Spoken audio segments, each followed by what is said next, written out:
Hi, and welcome to Reddit Confessions. Let me take you to the exact moment I knew I was done. It wasn't when I found the texts.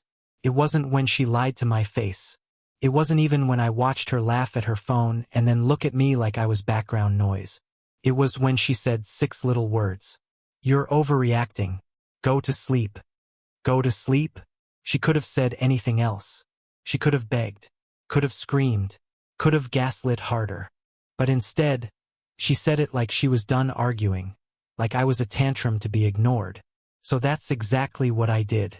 I went quiet, but not to sleep. I got up while she was in the shower. She thought I was sulking in the living room, but I was counting drawer handles. 9. That's how many drawers I opened in silence. Every sound felt like a gunshot, but she didn't hear a thing. She was humming something, probably that playlist he made for her. Yeah, he made her a playlist. You don't come back from that. You don't undo 14 songs titled Her Smile at Midnight or Coffee Breath in the Morning. She told me it was just a friend from her art class. Funny, he wasn't even listed under a name in her phone. Just a star emoji and ice cube. First, I didn't get it. Then I read the thread. He called her that. Because you freeze time when you walk into a room. I once wrote her a poem and she laughed and said, "You're such a dork." I folded 3 shirts, 2 pairs of jeans, and the only hoodie I owned that didn't smell like our apartment. I didn't take much. Just the things I came into this relationship with, which apparently was very little. I left my toothbrush, my house key, my heart. You want to know the worst part? She still hasn't noticed I'm gone. The strangest thing about leaving someone isn't the decision itself. It's the fact that the world keeps moving like you didn't just fall off the edge of your own life. That night, while she slept with her arm tossed across my side of the bed like a placeholder, I stood in the hallway staring at the closed door. There was something final about it. Something cruel. She was behind it, warm and safe. I was outside, holding a bag full of clothes and 1,000 broken thoughts. And she didn't even know.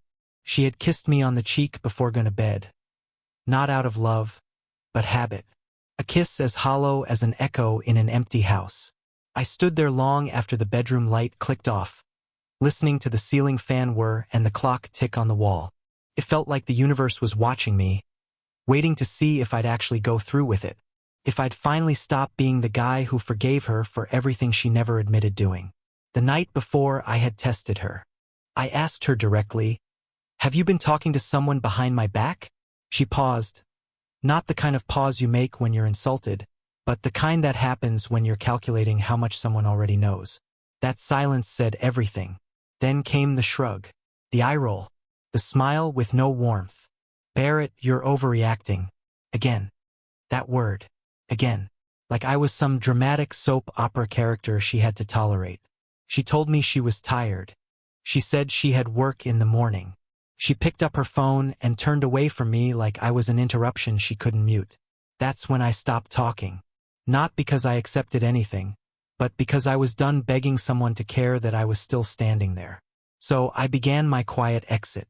I emptied my drawer. I zipped my coat up inside out. I packed my shoes into a grocery bag because I didn't want the sound of a suitcase dragging across the floor to wake her. I wasn't running away out of fear. I was escaping the version of me that tolerated being invisible. By the time I slipped out the door, the air outside felt foreign, crisp, uncaring. The street was empty. A cat darted across the neighbor's lawn. The porch light flickered once like it was saying goodbye. I got in the car, turned the ignition without headlights, and sat there for a full minute with my hands on the wheel, staring at the house where my marriage still technically existed. My whole life was behind one door. My memories, my routines, my toothbrush, but not my wife. Not really. And here's what I haven't told anyone yet. Not even my closest friend who's been texting me nonstop since I vanished. She wasn't asleep the whole time. As I quietly walked down the stairs, my phone buzzed in my pocket. The screen lit up in the dark. A message. From her. Just one word. Seriously. No question mark. No panic.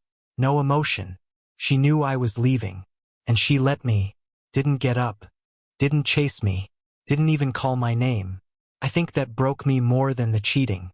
Because when someone you've given years of your life to doesn't even try to stop you from walking out, that's when you realize you were alone long before you ever packed a bag. I spent that first night sleeping in a truck stop parking lot. If you can even call it sleeping. I tilted the seat back, wrapped a hoodie around my head like a pillow, and stared through the moon roof at the blur of clouds drifting across the sky. Every time a semi rolled by, the headlights would flood the interior for a second, lighting up the duffel bag in the passenger seat, the one with all the things I could carry from a life that was too heavy to stay inside. Around 3:10 a.m., I finally turned my phone back on. I don't know why. Curiosity, misery, hope? It only took 7 seconds for the notifications to roll in. She had texted 3 times. 11:44 p.m. Where are you even going? 12:03 a.m. I hope you're happy making a big deal out of nothing. 2:22 a.m. Seriously, Barrett. Grow up. No, come back. No, I'm scared. Just contempt. Like I had inconvenienced her by discovering I meant nothing anymore. But what really crushed me wasn't her words. It was the one message that wasn't from her. It was from him. I never saved his number, but I recognized it immediately. The same number I'd seen in her call history last month. The same number she swore was a wrong number that keeps calling. The preview on my lock screen read, "Can't stop thinking about tonight. Her smell is still on me." Her. There was no doubt anymore. No gray area. No room for hope. I tapped the message open, and that's when I did the one thing I told myself I wouldn't. I scrolled up. For months they had been careful. Deleted threads. Voicemail only. But in the last 2 weeks they got reckless. Confident. Comfortable enough to leave a digital trail behind because they knew I'd never be brave enough to look. But I did. And what I saw made my chest feel like it had caved in. Dozens of little confessions. Not dirty. Worse. The emotional kind. Stuff like, "I feel more like myself when I'm around you. I wish I could fall asleep next to you instead. He doesn't even see me anymore. He stopped looking years ago." I saw my name. I saw it typed in lowercase like I was just some character in her sad story. Barrett doesn't get it. Barrett is too sensitive. Barrett thinks I'm still in love with him. No punctuation. No respect. Just quiet cruelty wrapped in late-night typing sessions. That's when I dropped my phone into the footwell and just sat there, staring into nothing. You think the worst moment of your life will come with thunder.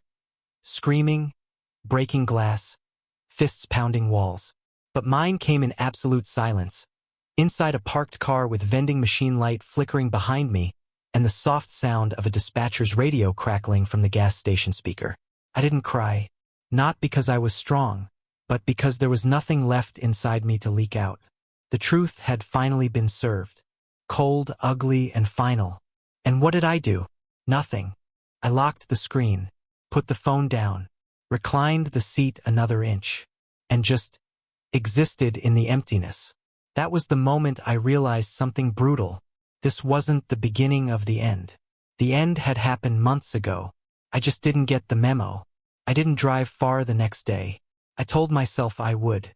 I even mapped out 3 states I could disappear into. I thought about heading north to Wisconsin. Maybe finding a motel with a frozen lake out back where I could skip stones and pretend my life hadn't just exploded. But I ended up just circling the edge of our town like a ghost orbiting the ruins of his own house. I passed the grocery store we used to bicker in. The pharmacy where she once forgot her wallet and I paid for her prescription with quarters. The tiny bookshop where she used to drag me every Sunday before brunch.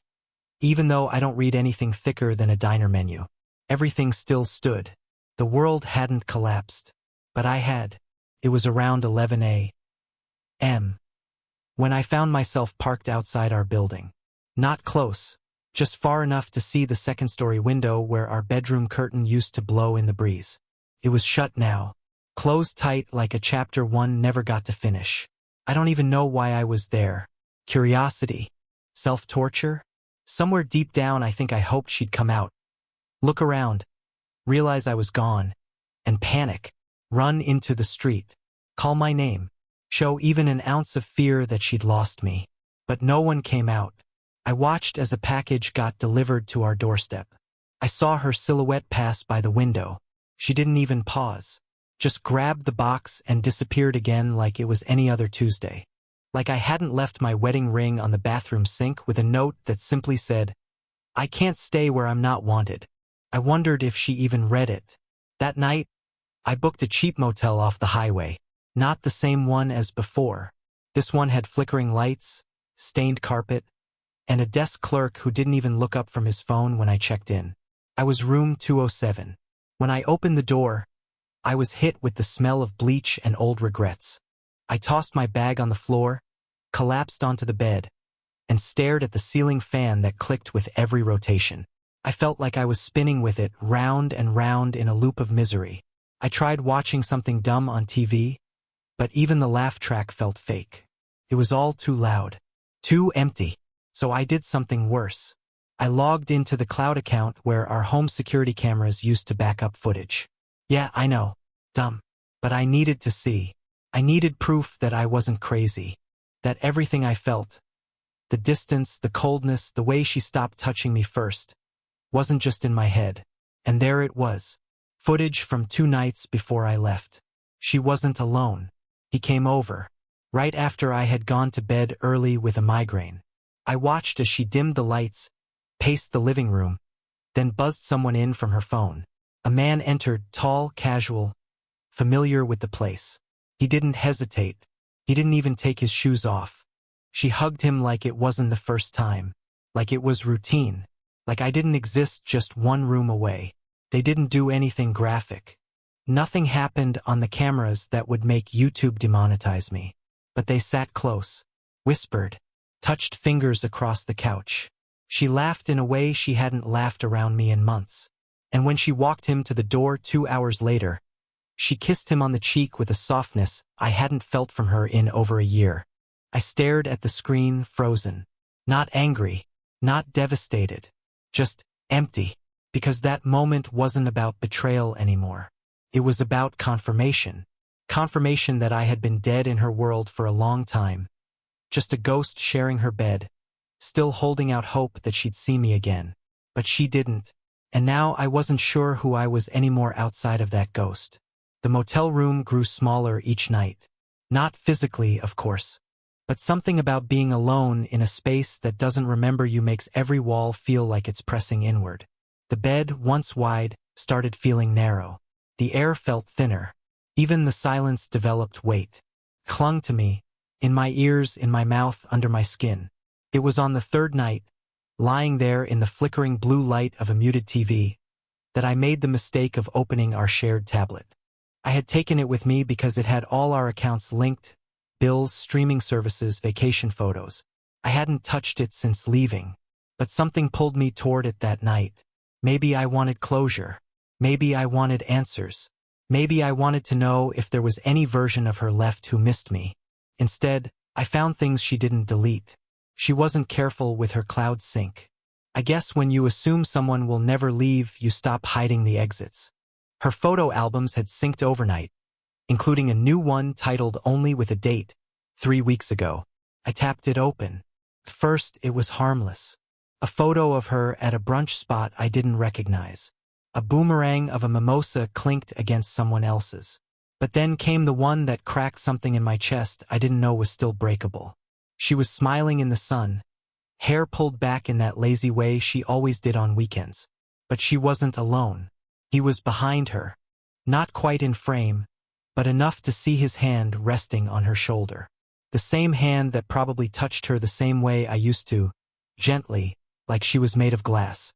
It wasn't a romantic photo. It was worse. It was casual, familiar. The kind of photo couples take when they don't feel the need to pose anymore. When comfort replaces excitement. Then I noticed something else. She was wearing the necklace I gave her last year for our anniversary. The one she once said felt too sentimental to wear out. And there she was, parading it in another man's company like I was some soft story from a past life she no longer owed explanation to. I closed the tablet and sat there for a long time, trying to decide whether I felt more hollow or humiliated. She hadn't just moved on. She had repackaged our life and given it to someone else like it never belonged to me. The next morning, I checked out of the motel. I couldn't take another night of fake air freshener and the front desk clerk who called me chief without making eye contact. I drove with no destination. I passed farms, small towns, diners with hand-painted signs, and gas stations that sold deer jerky and lighters shaped like bullets. Eventually, I pulled into a rest area and sat on a bench facing a field. For once, I didn't look at my phone. I just stared at the grass bending in the wind and thought about all the little ways I had let her disappear while pretending we were still us. The nights I didn't ask questions.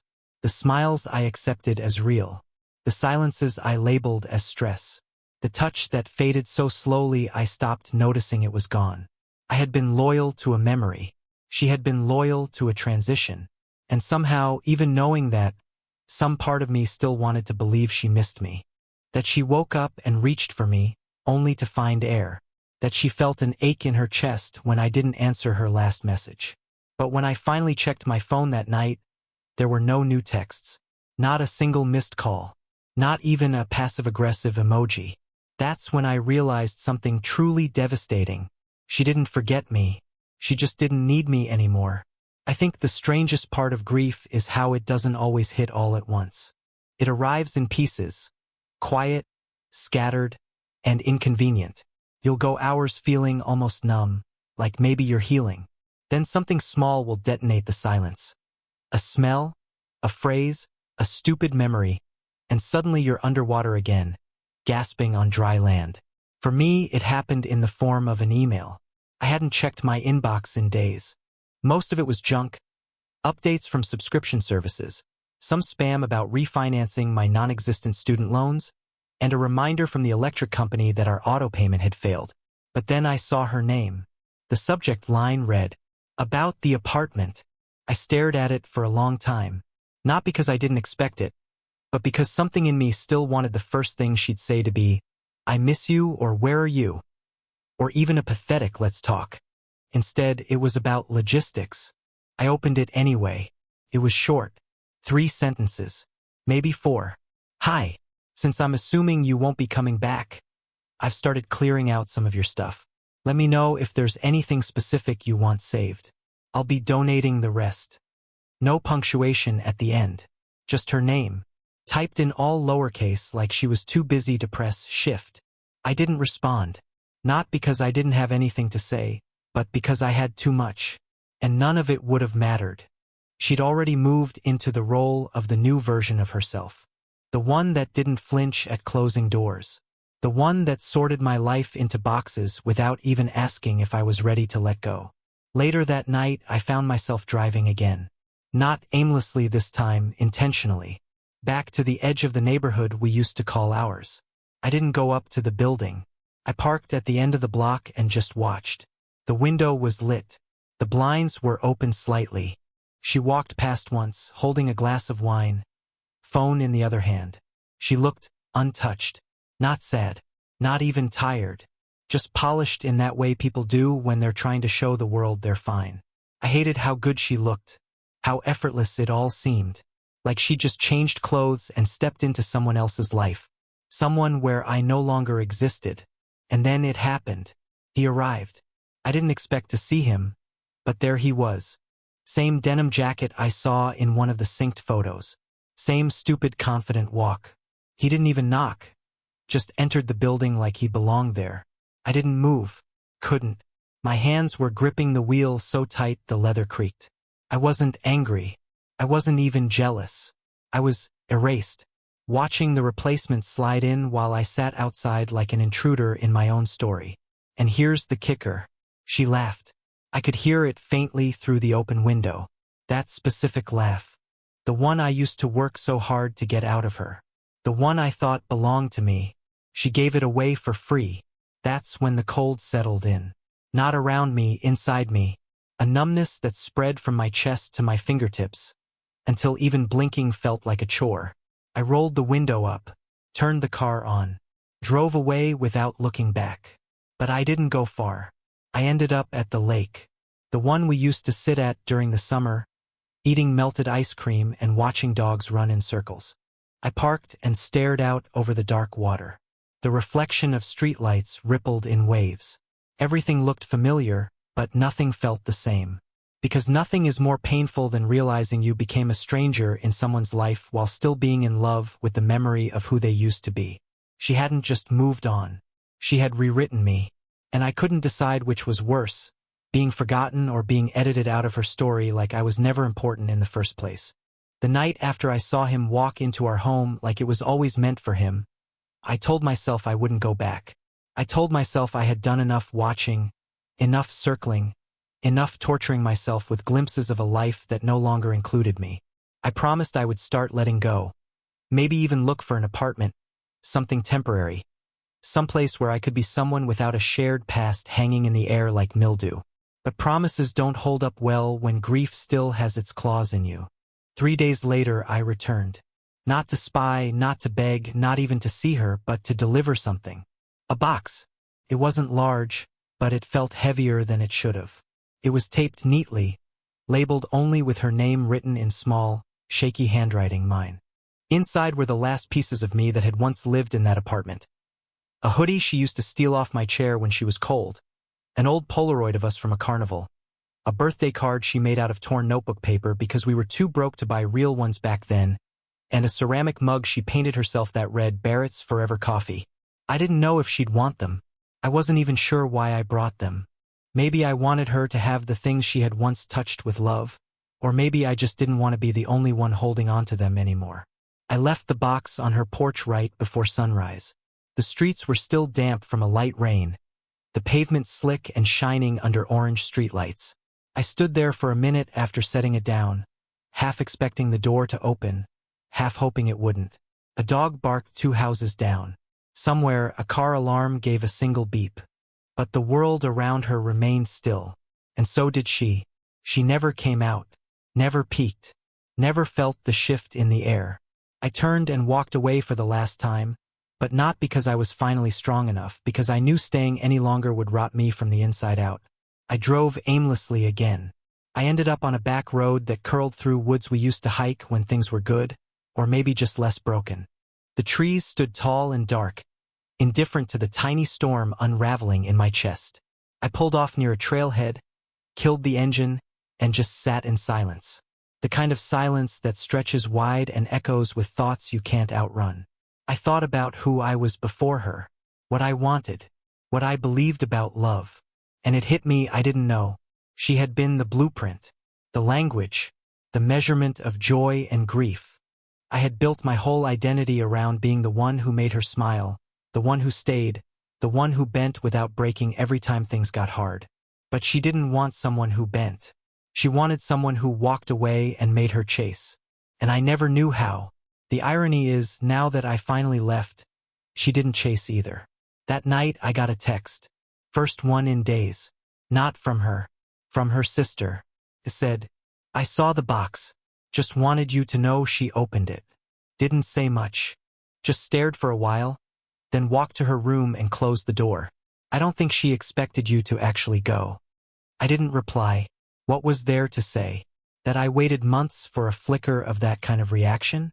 That I begged silently for her to notice me breaking? That now, when it no longer mattered, she finally paused for a breath? That single message both healed and hurt. It gave me the closure I was too afraid to ask for, and the ache I thought I was done feeling. She didn't cry. She didn't beg. But she didn't ignore it either. And somehow that made it all worse. Because for the first time since this whole thing started, I realized she did love me. She just stopped trying when I still believed we had more pages to turn. I didn't go back for the box. I didn't drive by the apartment again. I didn't check her social media. I didn't replay old voicemails or scroll through our texts trying to pinpoint the moment where love became distance and distance became silence. Somewhere between leaving the box on her porch and sitting on that wooded trail watching the sky turn from black to bruised orange, something inside me shifted. I stopped hoping she would fix it. I started hoping I would. Healing doesn't announce itself. It doesn't arrive with trumpets or a miracle text that says, "I finally understand what I lost." Come slowly, quietly, in the form of small choices you didn't think you had the strength to make. That week, I made one. I rented a one-bedroom place about an hour away. Nothing fancy. A crooked floorboard by the sink. A window that sticks when it rains. But it was mine. The key felt heavy in my hand in the best way. Like the weight of something real. I bought groceries. I hung up a few frames. I unpacked my shirts and found space in the closet that wasn't shared. And one morning, without planning to, I woke up and didn't check my phone for her name. That was the moment I realized I was beginning to exist again. Not as someone's husband. Not as someone's afterthought. But just as Barrett. I started walking trails again. Not because I was chasing ghosts, but because the air felt good in my lungs. I even went back to that tiny bookstore she used to love dragging me into. This time, I bought a book for myself. Fiction. Something with a quiet protagonist who didn't always know how to speak but somehow survived every chapter. A few weeks later, I got an envelope in the mail. No return address. Inside, there was a single photo. The Polaroid I had returned in the box. On the back, in her handwriting, the kind that curved too high on the L's, it said, "I hope you find the version of you I couldn't understand." There was no name, no apology, no offer to reconnect. Just that line. And it was enough. I smiled, slipped it back in the envelope, and tucked it in a drawer I didn't open often. Some things weren't meant to be carried, just acknowledged. I don't hate her. Not anymore. Because what she left behind gave me the space to rebuild. She broke something, yes. But in doing so, she cracked open a part of me I had buried in comfort and routine. The part that remembers how to start over. And here I am, writing this now not from a place of bitterness, but from a small desk by the window, watching the light pour in and thinking, I'm still here. I'm still becoming.